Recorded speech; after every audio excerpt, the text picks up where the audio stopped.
Assalamu alaikum, students of class 9. It is my lecture number 29, and you know that we are studying the chapter chemical bonding, chapter 5. In the previous lecture class, we have studied about the covalent bonding. Up till now, we have studied about the definition of chemical bonding, types of chemical bonding, ionic or electrovalent bonding, covalent bonding, single covalent, double covalent, triple covalent bonding. At last, we have studied all these. Now today lecture we will study about the characteristics of ionic compounds and the covalent compounds. ठीक है, obviously the compounds which are formed by the process of ionic bonding is known as the ionic compound, and the compound which is formed by the covalent bonding is known as the covalent compound. Right class? यानी जो compound ionic bonding के through बनता है वो ionic compound कहलाएगा, और जो compound covalent bonding के प्रोसेस के थ्रू बनता है वो कोवेलेंट कंपाउंड कहलाएगा. ठीक है, तो आज हम स्टडी करते हैं. ठीक है, today we are studying about the characteristics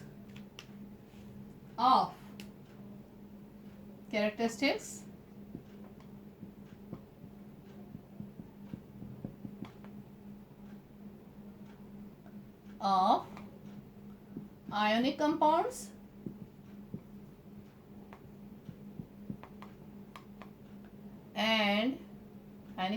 and covalent compounds.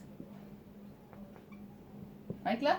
अच्छा, you know that ionic compounds are formed by the transfer of electron. यानी ट्रांसफर ऑफ इलेक्ट्रॉन, यानी एक एटम का इलेक्ट्रॉन दूसरे एटम में शिफ्ट हो जाता है, ट्रांसफर हो जाता है. ठीक है ना? By it form by the transfer of electron and it form by the mutual sharing of electron. Mutual sharing means equal sharing of electron, यानी इलेक्ट्रॉन की इक्वल शेयरिंग के थ्रू बनता है. Right class? So it is the most important point. ये first point जो है इसका ये है. राइट? अच्छा देखिए, और क्या होता है आयनिक कंपाउंड जो है आपके पास, जो आयनिक कंपाउंड्स हैं they are solid at room temperature. ठीक है, ionic compounds are solid at room temperature while the covalent compound may be solid, liquid और गैसेस. ठीक है, सॉलिड्स बहुत कम होते हैं, लिक्विड और गैसेस फॉर्म में ज़्यादा मिलते हैं. ठीक है, तो ये आपके पास ज़्यादातर जो है ये आपके पास जो है सॉलिड, लिक्विड और गैसेस तीनों फॉर्म में आपके पास जो है कोवेलेंट कंपाउंड फॉर्म होते हैं. अच्छा, they have the strong intermolecular forces. ठीक है, ये सॉलिड्स होते हैं इसलिए इनमें strong inter molecular forces work करती हैं.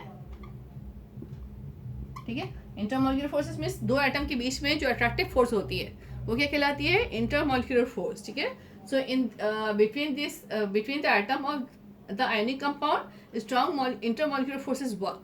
Right? while between the atom of covalent compound weak intermolecular forces work. Weak intermolecular forces work. Right class? यानी इनमें स्ट्रॉन्ग इंटरमॉलिक्यूलर फोर्सेस होती हैं, स्ट्रॉन्ग अट्रैक्टिव फोर्सेस होती हैं, और इसमें वीक इंटरमॉलिक्यूलर फोर्सेस यानी मॉलिक्यूल के बीच में वीक अट्रैक्टिव फोर्सेस होती हैं. Right class? That is the point. ठीक है, अच्छा, और क्या क्लास पर ionic compounds have high melting point. ठीक है, ये सॉलिड्स होते हैं तो इनकी जो है melting point is high, boiling point is high, density is high.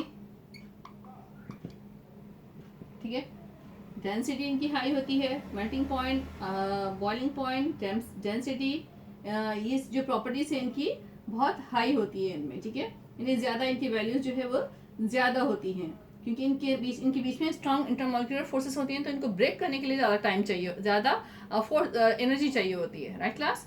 तो जो सॉलिड्स होते हैं इसलिए डेंसिटी ज़्यादा होती है इनमें, और सॉलिड होते हैं इसलिए इनके मेल्टिंग पॉइंट, बॉइलिंग पॉइंट ज़्यादा होते हैं. इनको जो है मेल्ट करवाने के लिए या इनको बॉयल करवाने के लिए ज़्यादा एनर्जी प्रोवाइड करनी पड़ती है. ठीक है, तो इसमें जो है कंपैरेटिवली, राइट क्लास, इसमें भी हाई होती है, but we are comparing this, we are doing the comparison between this two, ठीक है ना, कंपैरिजन कर रहे हैं हम इसके बीच में।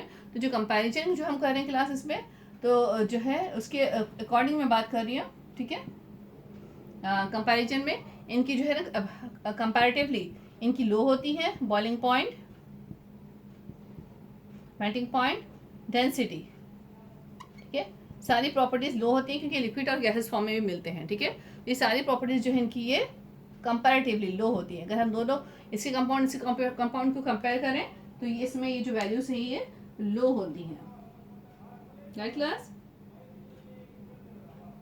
Okay, one more important point that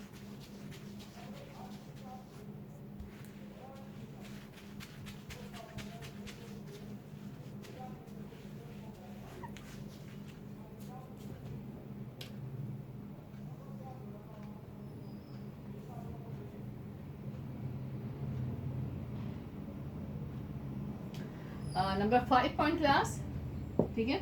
ionic compounds in solid form, in solid form ionic compounds do not conduct electricity, don't conduct electricity, ठीक है। if they have to conduct electricity they should be converted into the liquid form, into solution form, ठीक है। अगर इनसे electricity pass करवानी है तो इनके सोल्यूशन बनाने होंगे, लाइक सॉल्ट है NaCl, NaCl जो है सॉलिड फॉर्म में इलेक्ट्रिसिटी कंडक्ट नहीं करेगा, लेकिन सॉल्ट का वाटर के साथ सोल्यूशन बना दें, वाटर में डिजोल्व कर दें इसे, तो इलेक्ट्रिसिटी कंडक्ट करेगा, ठीक है। अच्छा, कोवेलेंट कंपाउंड, ठीक है, they are in the liquid form, liquid form में होते हैं तो इनमें से इलेक्ट्रिसिटी कंडक्ट हो जाती है, ठीक है। दे कैन दे में be the liquid form, right, liquid form में होते हैं, सो दे में कंडक्ट इलेक्ट्रिसिटी, इलेक्ट्रिसिटी कंडक्ट करते हैं, ठीक, कंडक्ट इलेक्ट्रिसिटी, राइट क्लास, तो इलेक्ट्रिसिटी कंडक्ट करते हैं। One more important point,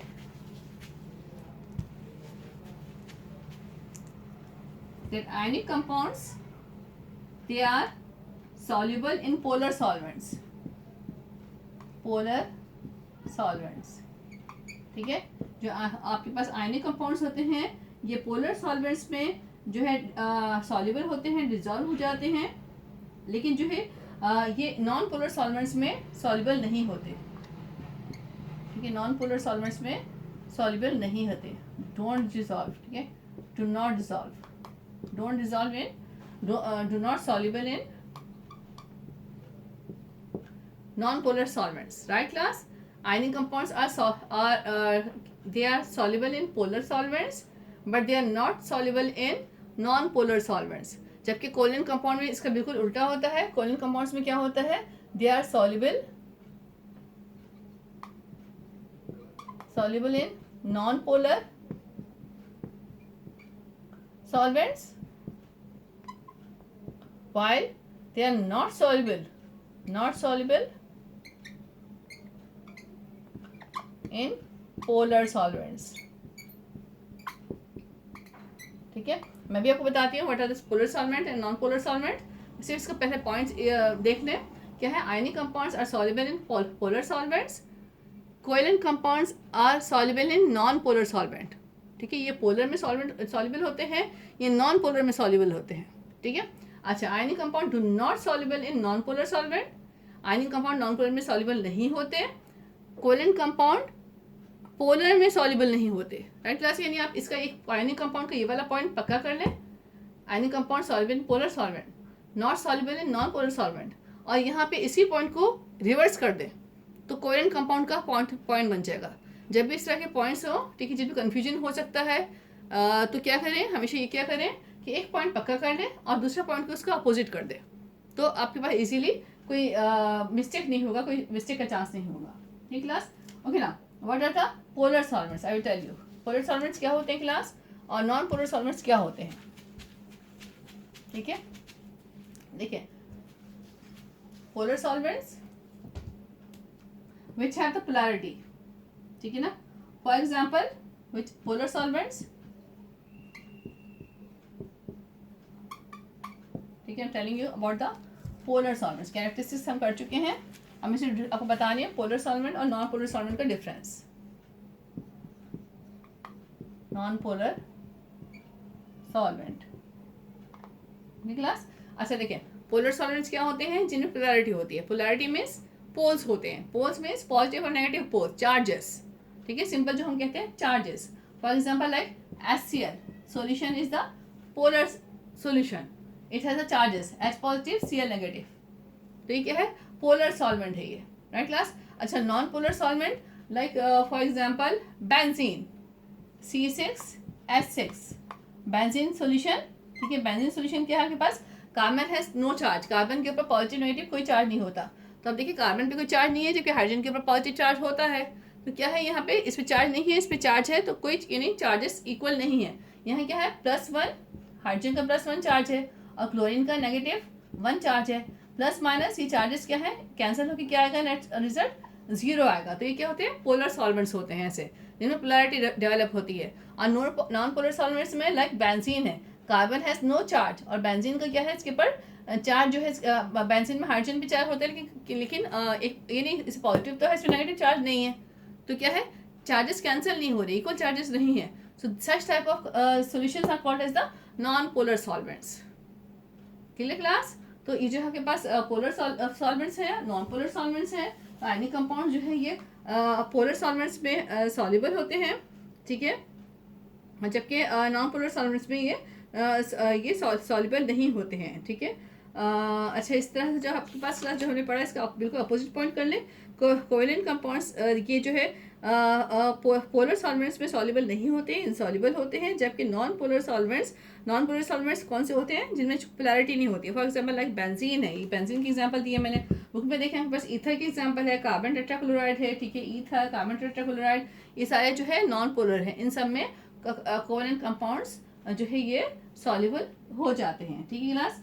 so these are the points about these are the characteristics of ionic compound and covalent compound. हमने दोनों कंपेयर किया और दोनों के जो है हमने कंपैरिजन भी कर लिया। हमने कंपैरिजन में एग्जाम में आता नहीं है कि हमने कंपेयर कर लिया, ताकि आपको समझने में आसानी हो और पॉइंट्स याद करने में आसानी हो। Now class take the homework is that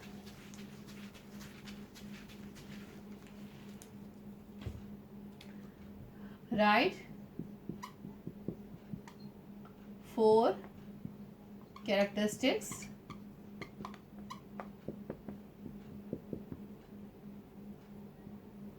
of ionic compound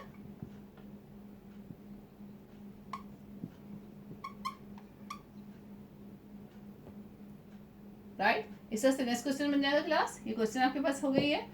next question, right 4 characteristics of covalent compound, ठीक है, right 4 characteristics of covalent compound. यानी 2 टॉपिक पढ़े ना हमने, दोनों से कंसर्न हमने आपको जो है अपने क्वेश्चन ले लिए, ठीक क्लास। अच्छा देखिए, आप इसको हमें आपको आंसर शॉर्ट बताती हूँ। For its answer look at the page number this one 81, page 81 है क्लास, पेज 81 पे देखें इसके लिए, इसके आंसर के लिए। अच्छा देखिए, फर्स्ट पॉइंट का लास्ट लाइन, ठीक है, first point last line, 10 ionic compounds are solid at room temperature.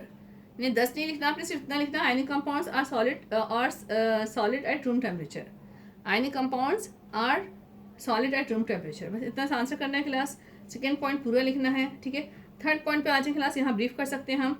Third point में solutions of ionic compounds conduct electricity, last point देखें क्लास, सिमिलरली है ना, सिमिलरली काट दें, सिर्फ इतना लिखें, solutions of ionic compounds conduct electricity, ठीक है। अच्छा फोर्थ पॉइंट पूरा लिखना है, इसको ब्रीफ करना मुश्किल है, नहीं कर सकते, ठीक है। अच्छा क्लास तरह से देखें इसके में characteristics of covalent compound, page number 83 right. इसका देखें क्लास, फर्स्ट पॉइंट पूरा लिखते हैं आपने। सेकेंड पॉइंट, ठीक है, सेकेंड पॉइंट में आप यहाँ से लिखेंगे class, you can write this point, last point, second का भी लास्ट पॉइंट है। Usually covalent compounds have low melting and boiling point, and ये भी लिख लें। अच्छा सेकेंड पॉइंट का सेकेंड लाइन देखें, सेकेंड पॉइंट का सेकेंड लाइन, ठीक है। Covalent compounds are often gases, liquids और सॉफ्ट सॉलिड्स, ठीक है, इसे इतना। सेकेंड पॉइंट का second line, covalent compounds are often gases, liquids और सॉफ्ट सॉलिड्स, यहाँ तक फुल स्टॉप। फिर इसी सेकेंड पॉइंट का last line class, last line, usually covalent compounds have low melting point and boiling point. Right class, third point पूरा लिखना है, fourth point पूरा लिखना है। तो जितना पॉसिबल था मैंने आपको ब्रीफ करवा दिया class, so please do the homework. Thank you, take care, अल्लाह हाफिज, and submit your registers, copies and homework.